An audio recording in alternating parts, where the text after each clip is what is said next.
This engine survived wars, desert dunes, and decades buried in junkyards, yet it still runs. It wasn't a Hemi, it wasn't a V8, but it humiliated them all on the track until Chrysler killed its greatest secret. This is the true story of the Mopar Slant Six, the birth of a legend. In the 1950s, Chrysler's six-cylinder engine was stuck in the past. Heavy, flathead L-head designs with valves in the block-old tech from the pre-World War II era. They were bulky, thirsty, and outdated. They were good enough for tank-like sedans, but the world was changing fast. Volkswagen's Beetle was a hit. Imports were stealing the spotlight. America was downsizing. But Chrysler? Falling behind. By 1957, Chevy had the radical Corvair, Ford had the Falcon, and Chrysler had nothing but pressure. Chrysler's boardroom panics. Volkswagen is outselling them 10-1. Ford's Falcon looms on the horizon. And across the room, a quiet radical, William Wirtman, drops a bombshell, an engine tilted 30 degrees. Executives rage, "It's a gimmick! 6 cylinders belong straight!" They wanted tradition. He gave them a revolution. Wirtman threw out the rulebook. From a blank page, he sketched a new inline 6, one that leaned 30 degrees to the right. The result?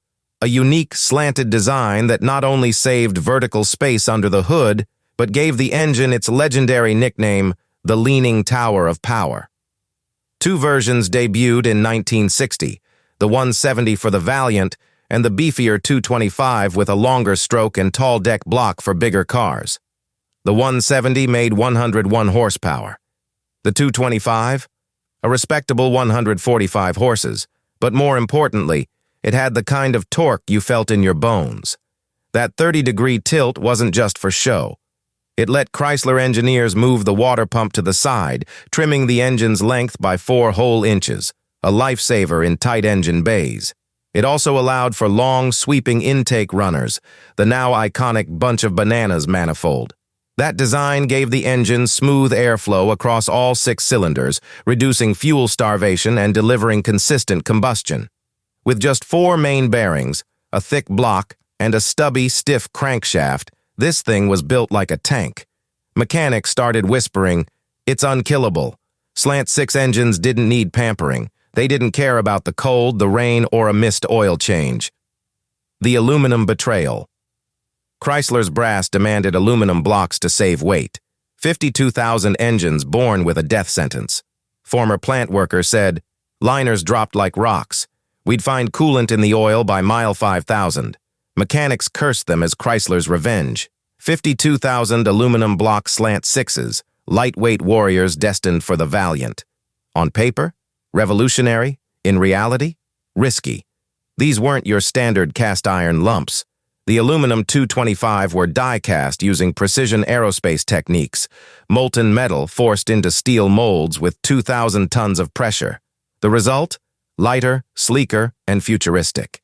Inside each block sat floating iron cylinder liners designed to take the wear. But they floated a little too well. Mechanics started noticing failures. Liners would shift, head gaskets would leak. Overheating became a nightmare. Coolant ate the aluminum. Liners dropped. Head gaskets blew every 20,000 miles. We were pulling these blocks weekly. Mechanics wept. Owners raged. Chrysler quietly buried the aluminum experiment by 1964, ending production with a whisper. The Iron Slant Six was back in charge. Tougher, simpler, and built to survive a beating. Some said it could run without oil. Others swore they saw it. But Chrysler didn't give up without a fight. From 1961 to 1962, the aluminum Slant Six remained an option in compact models like the Dodge Lancer and Plymouth Valiant. Spotting one today is like finding a unicorn. Want to tell them apart? Aluminum blocks lack freeze plugs. Die casting doesn't need sand cores, so there are no holes to seal. Instead, look for the unique casting. 2121 Mopar Chrysler Corporation, alongside the classic forward look logo. Some blocks even had space for hydraulic lifters, a future-ready move, though not implemented until 1981.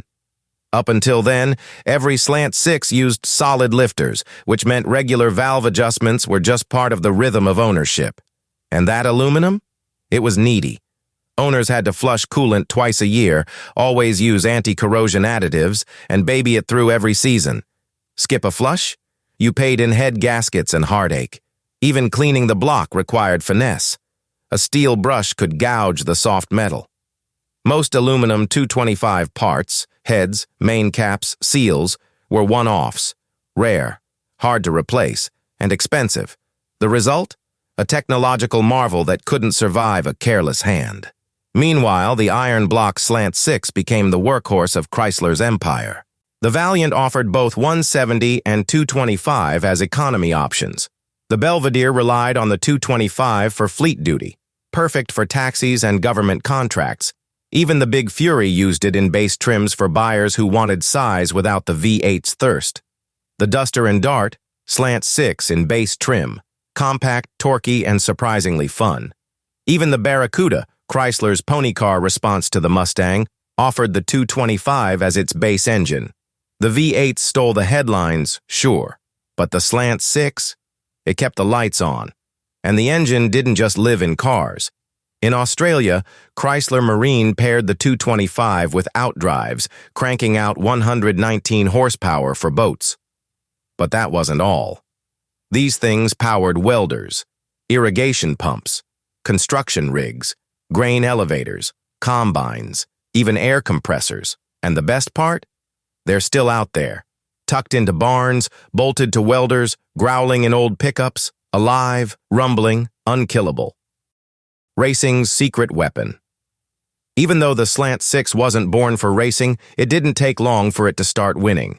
In 1963, a man named Leroy Tex Smith changed everything. His XR6 hot rod, powered by none other than a Slant Six, shocked the world by winning the America's Most Beautiful Roadster Award. Yes, the most prestigious hot rod prize in the country was claimed by a six-cylinder engine with 3 Weber side draft carburetors and custom tubular headers. That engine? The so-called Leaning Tower of Power. Chrysler wasn't blind to the buzz. They saw the performance potential and responded with a factory-bred monster, the Hyper Pack. This is a performance kit you could walk into a dealership and buy for $45. 4-barrel carb, domed pistons, high-lift camshaft, long ram intake, factory headers. With all the pieces installed, the 170 cubic inch Slant Six wasn't the polite economy motor anymore. It was a 148 horsepower brawler. The Hyper Pack kit was an official Dodge and Plymouth parts counter upgrade, but it was engineered in the shadows, built to win. And in 1960, at the Daytona Compact Car Challenge, it did just that. Hyper Pack-equipped Valiant swept the podium, first, second, third, and fourth, humiliating rivals like the Ford Falcon and Chevrolet Corvair. Lee Petty said, "That little six? It pulled like a mule off the corners. We couldn't touch it." Behind the wheel were names that didn't just drive, they dominated. Ronnie Householder, factory Chrysler driver, crushed the 1960 compact class with 7 consecutive wins. Jim Pascal ran the 1961 Pikes Peak Hill Climb in a Slant Six Dart and won. Louis Unser, Hot Rod 1963, legendary tuner and tech, explained it best. Drivers loved it. Torque right off idle, no V8 lag. You could feel it clawing the asphalt. It wasn't about horsepower numbers on paper. It was about instant torque, light chassis, and killer grip in the corners. On the short tracks, the Slant Six hit first, and hit hardest. The Slant Six Rebellion. But not everyone was cheering. Inside Chrysler's own garages, V8 teams fumed. The attention wasn't on Hemis or big blocks. It was on a tilted six that looked like a farm engine. Pride turned to politics. Dale Inman, Richard Petty's crew chief, said, "Real men race eights." Factory support for the Slant Six dried up. By 1962, NASCAR, under pressure, killed the compact class entirely, silencing the Slant Six's rising star. But you can't kill a legend, not really. Out on the streets, it thrived. Kids would pick up used Dodge Darts and Valiants for $50, slap on headers and carbs from a junkyard, and take down GTOs at midnight. The term sleeper took on new meaning. These cars didn't look fast. They looked like your grandma's grocery getter. But under the hood, that Slant Six had teeth and a grudge. And in an era where V8 parts were expensive and muscle cars guzzled gas, the Slant Six was the working-class warrior. It was cheap, reliable, and, with the right parts, lethal. The original Hyperpack kit became a collector's dream, but even today, modern reproductions keep the legend alive. Because in the hands of the right builder, the Slant Six never stopped racing. Beyond the factory kits and street races, the Slant Six's raw design made it a tuner's playground. Built like a brick, forged crankshaft, thick cylinder walls, it begged for modification. And today, that evolution continues. Fast forward to today, and the legend of the Slant Six is evolving. With modern tuning and forced induction, the once humble 225 has entered uncharted territory. Turbocharging has become the ultimate resurrection. Builds using Holley Sniper EFI systems, modern wastegates, and intercoolers are pushing out 300 horsepower at the wheels. That's not fantasy. That's 6 to 8 psi of boost on a stock bottom end. Cast iron block, still holding strong. What makes the Slant Six so build-friendly? It's a blueprint of strength, forged crankshafts in early models, cast iron heads and blocks, and a bottom end that can take a pounding. The long-stroke design builds torque fast, perfect for spooling turbos. A turbocharged Slant Six becomes a beast with low-end grunt and top-end pull. High-end builds are pushing 400-plus horsepower with forged pistons, bigger turbos, custom fuel maps, and aftermarket rods. But power isn't just in the boost. One of the first things any builder changes? The exhaust. The stock manifold chokes the engine above 4,000 RPM. Enter Dutra dual headers, designed in Australia and perfected by hot rodders worldwide. By splitting the exhaust path and reducing back pressure, these headers add 15 to 20 horsepower and unleash a note that sounds like a growling V8's little brother. Add a larger exhaust pipe and a free-flowing muffler, and you've got the soundtrack of a street legend. Then there's the camshaft. The Hughes engine's Whiplash or Powerhouse's 245-degree camshaft unlock the RPM range. You lose a little drivability, but gain a screaming top end. Matched with adjustable rockers and stiffer valve springs, now we're talking muscle. The original Slant Six ran on a single-barrel carburetor. Great for the 1960s commute. Terrible for modern power. That's why builders are ditching carbs for fuel injection. Systems like Holley Sniper or Fast EFI bring these engines into the digital age. EFI gives you perfect starts, precision tuning, and enough power for any build. Direct port EFI, even better. Injectors at each intake port deliver fuel exactly where it's needed. Throw in a high-flow pump and large throttle body, and you've got modern performance with vintage soul. The dirty truth of Unkillable. Its reputation, earned in hell. Taxis running 500,000 miles, Dodge D100s towing 3-ton trailers through the Mojave, water pumps grinding in the sun for decades. But what made the Slant Six truly legendary wasn't just luck, it was architecture. A cast iron block, a deep skirt design, and, at least in early models, a forged steel crank made this thing tank tough. Unlike the aluminum blocks Chrysler briefly experimented with in the early 60s, the iron versions were warp-proof, crack-resistant, and nearly immune to corrosion. Neglect it, beat it, it kept going. The deep skirt block, which extended below the crankshaft center line, gave the engine extra rigidity, cutting down vibration and handling stress like a pro. That toughness made the Slant Six a top pick for brutal jobs. It powered delivery vans, patrol cars, taxis, water pumps, generators, you name it. If something needed to work every day, all day, chances are it had a Slant Six under the hood. Its abuse tolerance became legendary. In Dodge D-Series pickups and B-Series vans, the engine faced stop-and-go traffic, heavy hauls, and barely there maintenance, conditions that shredded lesser engines. But the Slant Six, it outlived the vehicles it was in. Taxi fleets loved it, running hundreds of thousands of miles through urban hell where hot engines and missed oil changes were a way of life. Police departments ran them hard, too, especially in Dodge Darts and Plymouth Belvederes. It took idling, quick launches, and rough treatment without breaking a sweat. In industrial gear like irrigation pumps and welders, the Slant Six worked non-stop with barely a tune-up. That kind of toughness led to wild stories. Engines running years past oil change intervals, barely any coolant, still starting. It didn't just survive, it refused to die. Simple internals, strong parts, fewer failure points. That's what made it unstoppable. Even when owners skipped maintenance or ran low on oil, the engine's rugged design gave it a second and third chance. The slanted setup also moved the water pump to the side, improving cooling.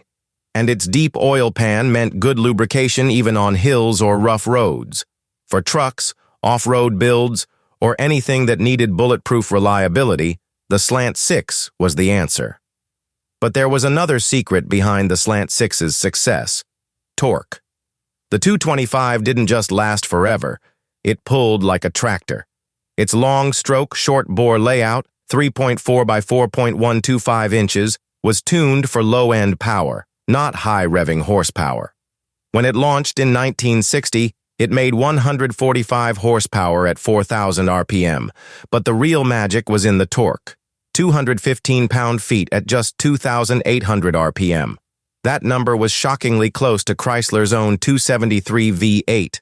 It gave the Slant Six instant grunt, perfect for hills, traffic, towing, or merging. In compact cars like the Valiant or Dart, it felt way faster than it looked. Drivers often swore there had to be a V8 under the hood. That snappy power band came from a clever manifold setup nicknamed the Bunch of Bananas. Its long, curved runners took advantage of the 30-degree slant, allowing for straight, efficient airflow. While most inline sixes ran lean at the ends, the Slant Six had even combustion across all 6 cylinders. The result? Smooth running, better fuel economy, and that signature low-end torque. Most engines came with a single-barrel Carter or Holley carb, great for efficiency, but still quick on throttle response. And if you wanted more, Chrysler had you covered. In 1960 to 61, they offered the Hyper Pack, a dealer-installed kit with domed pistons, a 4-barrel carb, high-lift cam, and a tuned long-ram intake. Power jumped to 195 horsepower and over 220 pound-feet of torque. Originally built for NASCAR's compact class races, the Hyper Pack proved the Slant Six wasn't just tough, it could run with the big dogs. But the real beauty of the Slant Six was how it felt on the road. In cars like the Dart or Valiant, it had quick launches and confident freeway pulls. In mid-size sedans like the Coronet or Belvedere, it cruised effortlessly. In trucks like the D100, it towed loads without breaking a sweat. Even better, it sipped fuel. Most Slant Six setups managed 15 to 20 miles per gallon, a big win compared to the 10 to 15 miles per gallon of most V8s. That made it a smart choice for buyers who wanted power without the guilt. Overseas, especially in Australia, it built a following of its own. It powered locally made Chrysler Valiants and even inspired the development of the Hemi 6, a slant-based screamer. Tuned versions competed in touring car races, especially in the Valiant Charger, and proved this engine's global reach. At just 475 pounds, the Slant Six was also swap-friendly. Its compact, slanted shape meant it fit into almost anything. Old Fords, Chevy 2s, boats, generators, European imports, and when it landed, the torque always made a difference. But even legends have flaws. The silent killers. One of the most persistent issues in early Slant Six engines was valve seat recession, a quiet killer triggered by America's shift from leaded to unleaded gasoline in the mid-1970s. Back when the engine debuted in 1960, it was designed to run on fuel laced with tetraethyl lead. That additive didn't just raise octane, it provided a protective cushion for the valve seats, especially the exhaust valves that take a constant beating from heat and pressure. But when leaded fuel was phased out, thanks to environmental laws and catalytic converters, that protection vanished. The soft cast iron heads on early Slant Sixes were now exposed, and the result was brutal.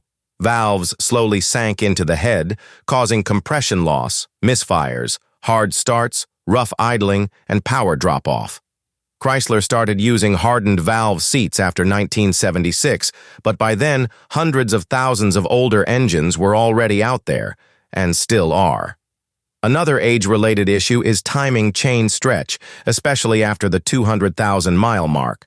The Slant Six uses a chain-driven camshaft, which is typically strong, but over time, the single-row chain wears out. As the links stretch and sprockets wear, the camshaft timing slips. That lag throws off ignition timing and leads to rough, idle, poor acceleration and misfires. In extreme cases, the chain can jump a tooth, putting the valves and pistons on a collision course, causing catastrophic engine damage. And then there's the cooling system, tough overall, but not without flaws.